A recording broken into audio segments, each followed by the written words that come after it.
In the middle of the woods, there was a tree stump. And on this tree stump sat a boy named Benny. He was a curious boy with a red cap and a wooden sword.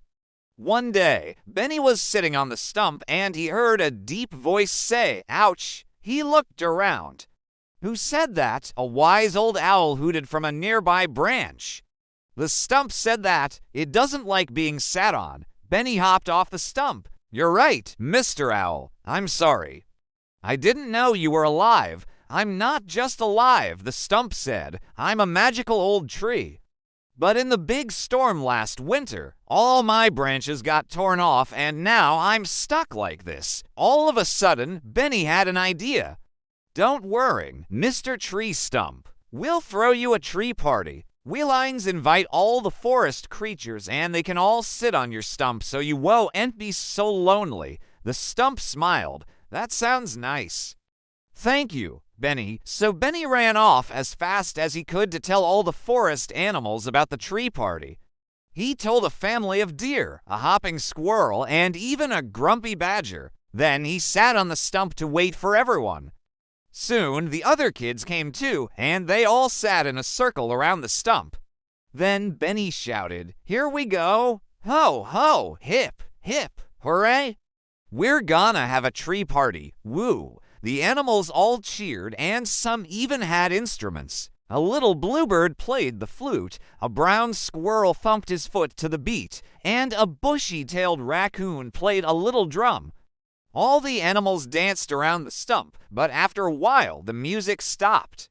The bird flew down to Benny and said, "Why did we stop playing?" "I want to dance some more." The squirrel thumped his foot impatiently, and even the raccoon thumped his drum a couple times. Then he whispered to the stump, "What do you want us to do?" The stump thought for a moment. "I want you all to climb on top of me and give me a big hug." All the animals cheered and climbed on top of the stump.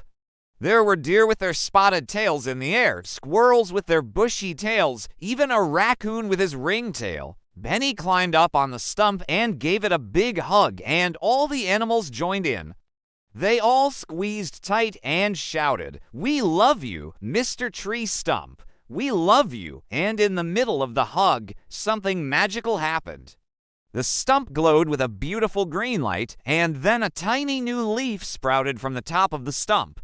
When the light faded, all the animals gasped. They couldn't believe their eyes. The stump was so happy. "Oh, thank you, Benny. Thank you, everyone." This is the best party a tree could ask for. Then the stump did something even more magical. He took his leaf and tapped Benny on the head with it.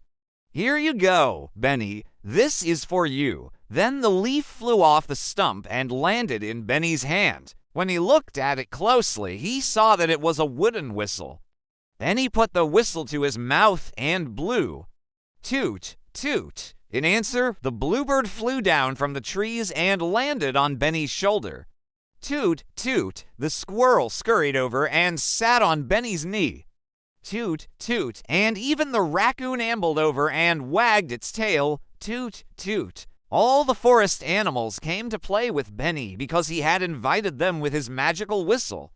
Benny was so happy that he gave the stump another big hug.